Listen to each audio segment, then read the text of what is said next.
Hooray for Hollywood. Hollywood. Morning, everyone. Good morning. I am literally, I'm not exaggerating. If I'm shouting, it's because I'm deaf in this ear. It is compacted earwax. It's so disorientating. It's making me dizzy. It's giving me a headache. So I apologize in advance if I have moments where I suddenly hit huge peaks of loudness. Me and Kooks watched The Gentleman episodes 1 and 2 last night. I'm going to be telling you what I thought about that later. Hello, Carla Hatcham. How are you? Creatorholic. Freya, how are you, my sweetheart? I hope you're well. I know you gain a lot from the community here. I hope everyone's looking after you. Siobhan Jordan, how are you? Dina and Nads are in the background. They've got their glad rags on. They're getting ready to say thank you. Their acceptance speeches are written. Oh, yeah. They've written acceptance speeches. So we're going to be looking forward to their little titillating episode of the Curly Cooks as they tease us up the red carpet. Who are you rooting for? Who's going to be staying up and watching the Oscars on Sunday night? Or are you there for the red carpets? Are you there for the Oscars? Are you there for the awkward celebby kind of ickiness? Or what? What are you there for? So we're going to be watching, that's for sure. So we're going to run through the papers today. Obviously, there's some Oscar stuff in there. Check out our shorts actually on YouTube. Really neat clip of Robert Downey Jr. photo bombing Cillian Murphy and Emily Blunt's moment on the red carpet. Nice to see you, Anna Marie Shellard. Welcome if you're listening on podcast. Obviously, this is the Sunday papers. I'll be flicking the headlines up, reading them out, but I can't really describe some of the photos that I'm going to be showing you towards the end, so you might have to come over here. SC, I'm rooting for Cillian. I think Cillian Murphy is going to win. I think we're going to have a bit of a natter about that later on, somewhere on the Popcorn Junkies platform. Faith Goodman, glad it's on ITVX. It's nice, actually. Yeah, I know what you mean. I'm looking forward to their first year covering it. I think Alison Hammond is at the helm, which is fantastic. Hopefully she'll have them all in hysterics, as she did with Harrison Ford and Ryan Gosling. Tra-la-la, hope you're well. Hope you're well, sweetie. Love to you, love to the family. Grace Ann Martin, keeping it real, not me. I'm done with celebrities when there is so much pain going on in Gaza and none of them have really spoken out.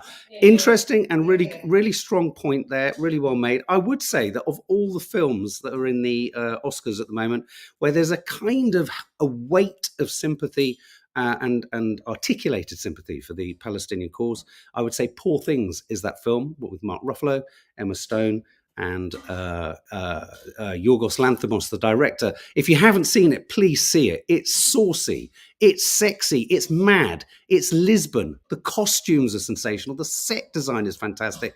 It's brilliant. And if Emma Stone doesn't win, I'm going to go and eat 65,000 Portuguese custard tarts in protest. So there we go. But yes, you're right. It seems and here's a really important thing. I'm only going to watch the Oscars with you guys with one eye, very, very eager eye on Al Jazeera as we keep an eye on what is going on in Gaza. It'll be interesting to see. The last time there was the Super Bowl, a massive global event, it was used as cloud cover for all sorts of other stuff going on in the Israel-Gaza conflict. So you have to keep your wits about you. I think you can do more than one thing at one time, and that's my point. But I think we need to all keep our wits about us. And let's look out. Let's hope that people will be outspoken at the event. You never know. Maybe they'll be as bold and as brave as dear Nads and hold their hand up and say, ceasefire. Thank God she got it the right way around. Okay, so I'm going to run through the serious and then we're going to get ever more increasingly towards the ridiculous, usually ending at the Daily Star and some story about flatulence, which is always tickles me. So the first story, or some of the first things, this is the Daily Mail, 5 dead in Gaza as airdrop aid falls on house. The airdrops, the whole airdrop thing is something that really kind of gets to me. It's both a way of trying to garland those who are airdropping in sort of, aren't we cool? Look at us doing this. And clearly it's incredibly dangerous because these are really hard objects landing and they've killed a number of people. You're absolutely right, Faith. Ramadan starts today or tomorrow. And that really passive aggressive, slightly torturing kind of pamphlet that was dropped saying, feed the needy for Ramadan from Israel. I mean, we're talking about absolute desperation here. So this is the airdrop. So rather than anyone being able to tell Israel to let all the humanitarian aid that is waiting on all the borders in, we're airdropping stuff in and killing people, and we're talking about building a pier, all because we can't make the naughty boy of the world on the world stage do as they're told. And also because no one has got the actual backbone to do it. Absolutely staggering the way in which everyone's now bending around it. That pier, this port, which interestingly, as I said yesterday, incidentally is emerging in the news as an aid solution alongside a road that the Israelis have built through the center of Gaza, really kind of near towards the kind of oil reserves. Let's just start adding one and one together, and maybe we'll get 68. I mean, it's if it wasn't so obvious, it wouldn't be so insulting.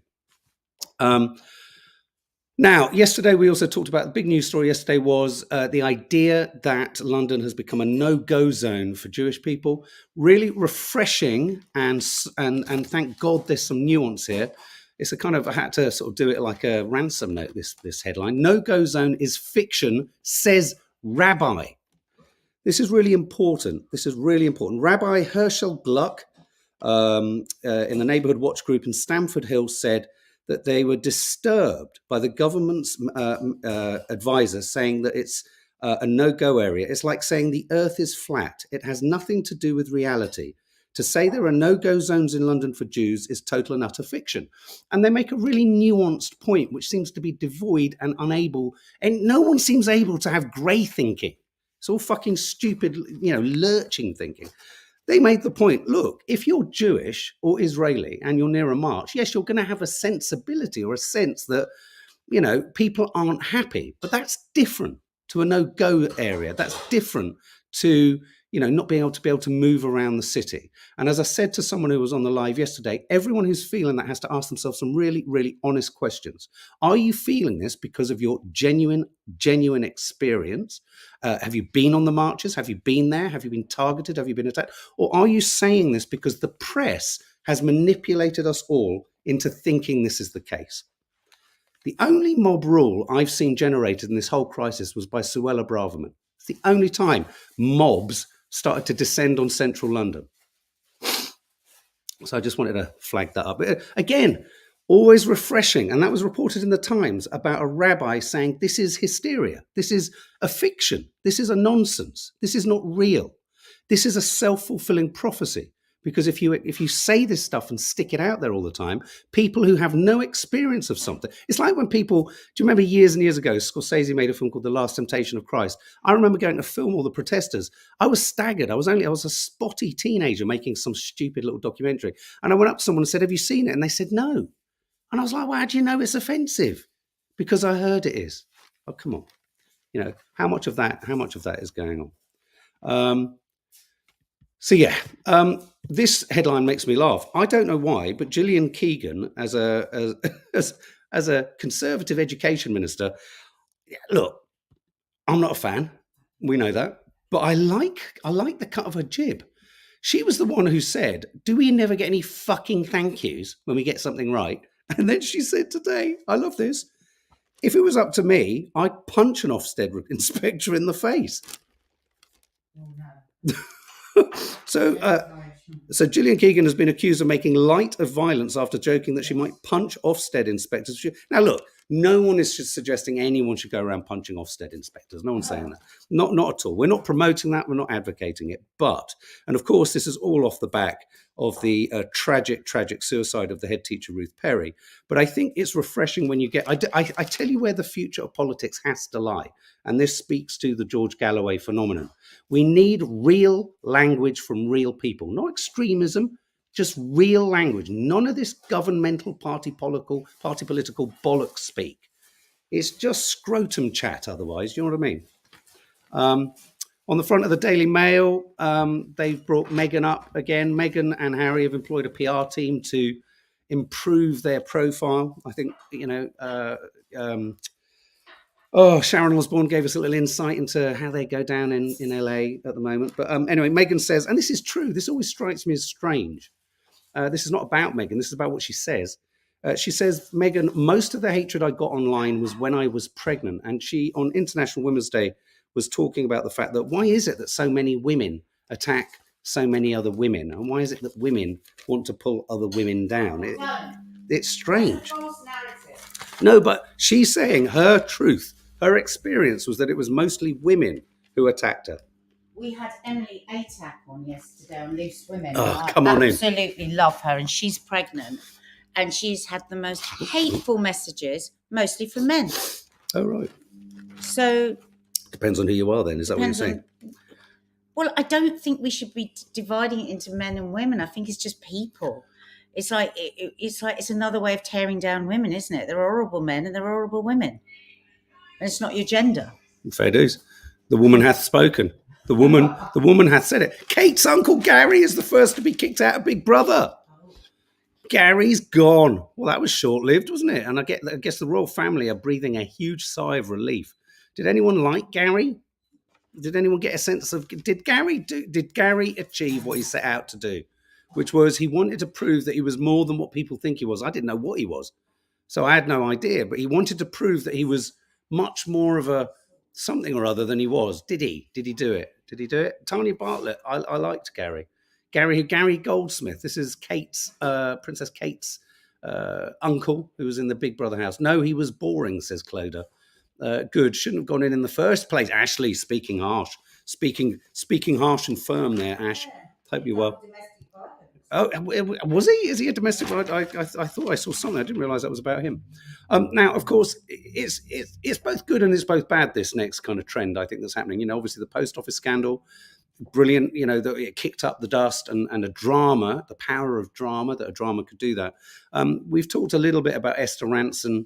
And the whole ideas around assisted dying and how the laws need to change, how she's been outspoken about it, her and LBC, I think, have been doing a campaign. I've heard so many incredibly moving, incredibly distressing, stories from people, firsthand stories from people talking about their experiences of their loved ones who, you know, because they couldn't use assisted dying, it was just a horrible end to their lives.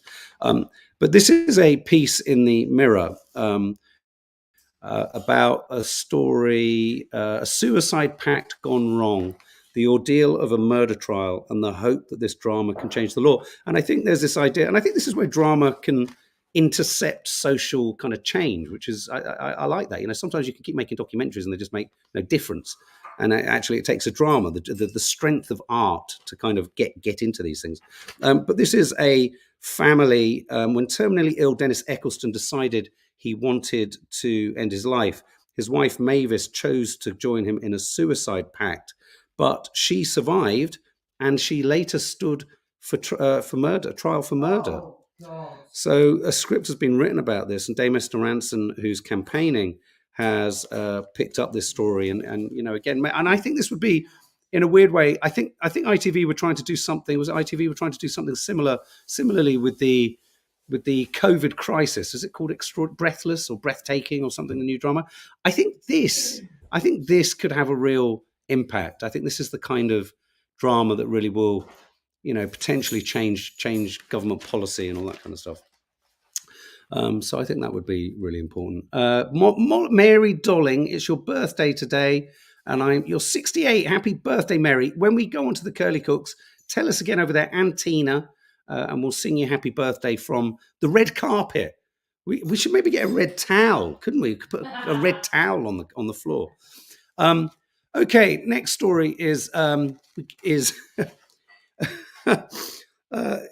okay, Biden's come out punching. I think that's a hugely generous kind of analogy. He hasn't really come out punching. He's come out flailing. He's come out, and he's strung his sentences together for a consistent period of time. So you know, this is you know, senior Democrats have rallied around. Let's have a look at him. Oh no, where is he? He's here. There he is. Look, really pleased with himself. I don't think he knows who's talking to him there, but he came out fighting as he prepared for his biggest sweet speech yet, in terms of fighting for the White House, targeting Donald Trump. Donald Trump saw this incredibly sort of, you know, for Biden, aggressive, on point, articulate, seamless kind of speech, and said clearly, Clearly, Sleepy Joe's on the drugs. Sleepy Joe. Trump then says he's on drugs. Trump accuses him of being on drugs, and then towards the end of the speech says, and you can see that the drugs are running out.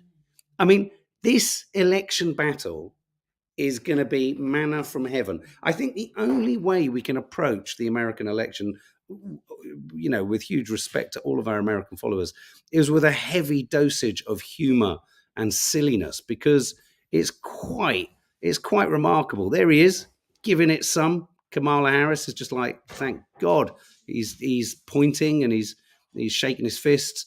But Trump's accused him of taking drugs. He's taking drugs. He's speaking hate.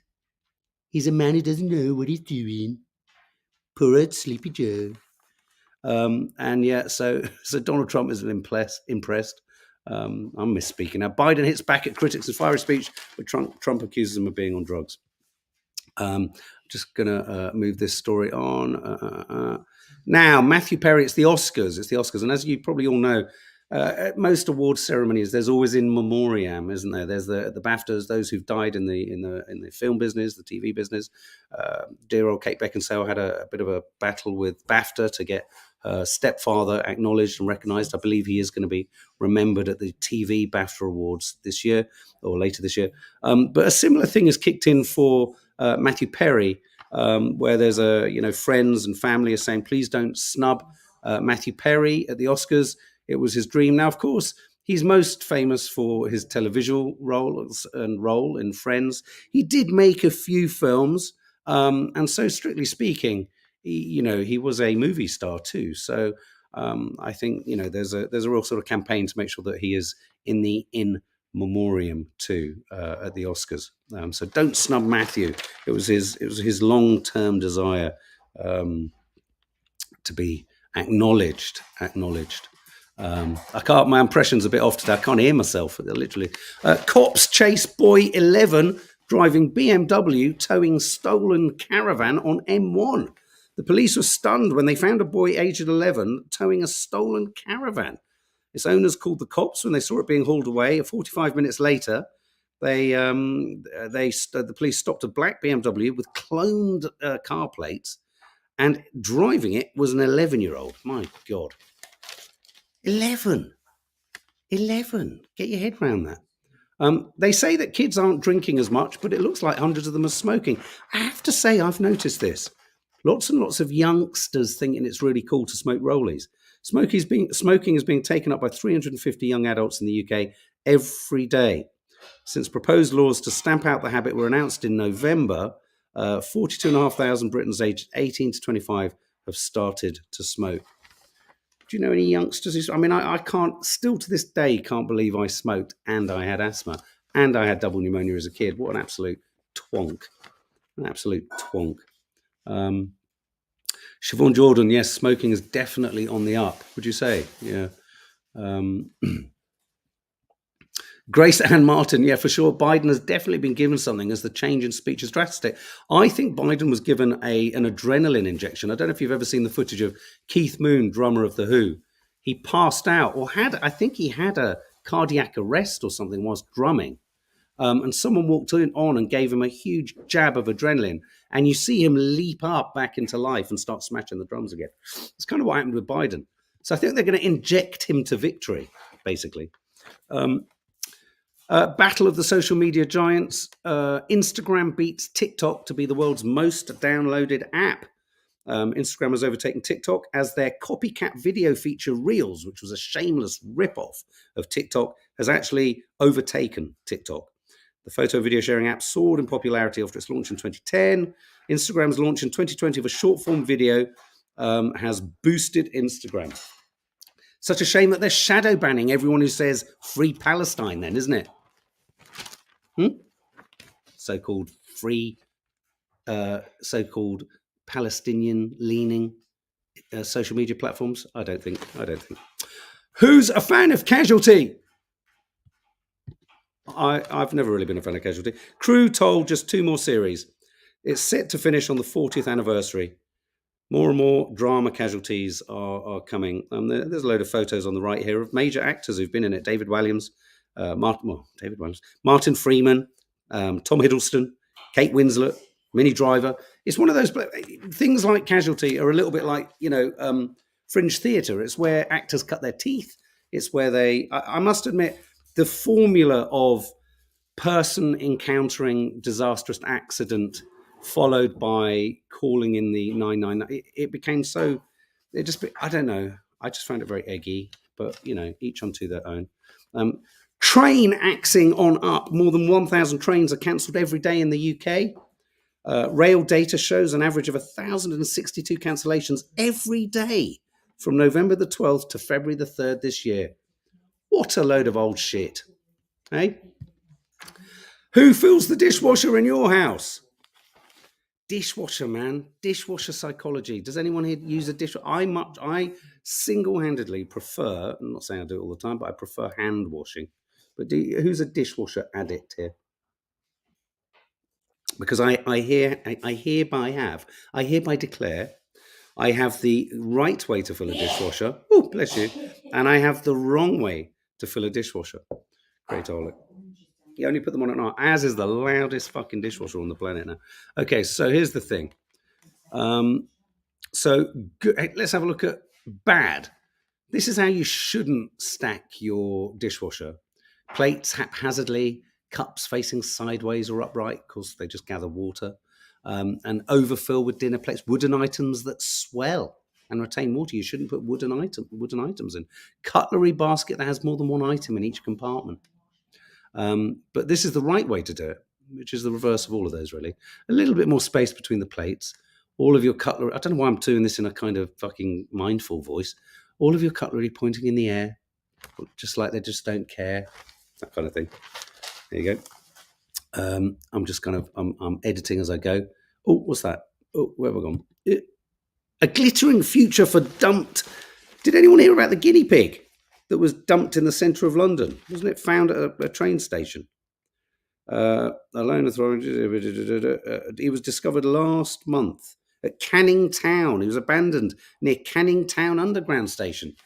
No one uses Canning Town Station. That's so sad. It was not, Anyway, so alone and shivering in a dark alleyway, the prospects for Disco Pig looked grim.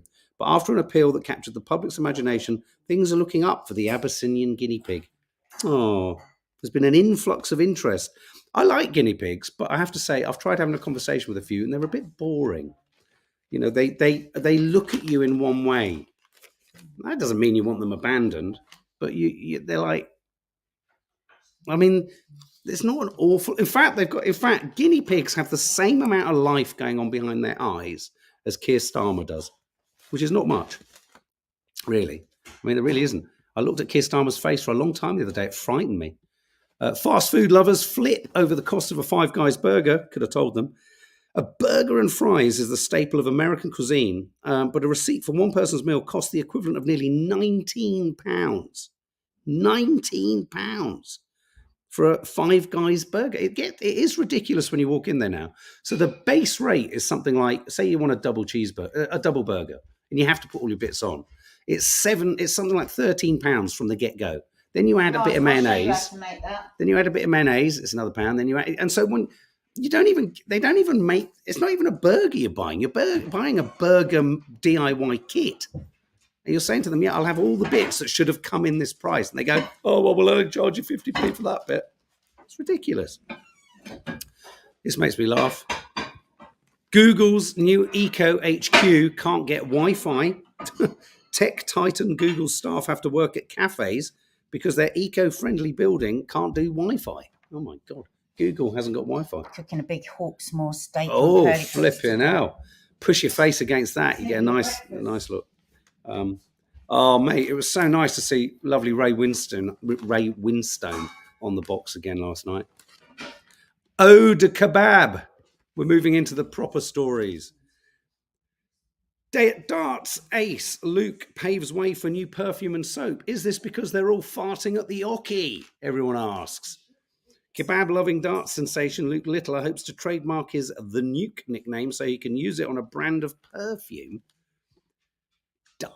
Dart perfume. I suppose you could call it Target or 180. But yeah, it's 100. It's 180. We'll just have to spray and pray. Oh, de kebab. Nice. Sticking with this kind of tone. Your pie and mash needs you. Danny Dyer joins status bid for Cockney Classic. I sometimes wonder if poor old Danny Dyer wants to just drop. Maybe he just doesn't want to be identified as a Cockney all the fucking time. How tedious must it be? Cockney, Cockney this, Cockney that, Cockney the other, Cockney all the others. Fucking hell. Your pie and mash needs ya. I mean, poor fucker. He's probably like, just leave me alone. Anyway, Cockneys are calling for pie and mash to be given the same protected status as Cornish pasties. Celebrity backers include Danny Dyer, comedian Arthur Smith, and even David Beckham has boasted it's his favourite food. Oh, God. Oh, Deirdre. Here we go again. Corrie Star Perm back in fashion. I thought I'd do this because it's the Curly Cooks.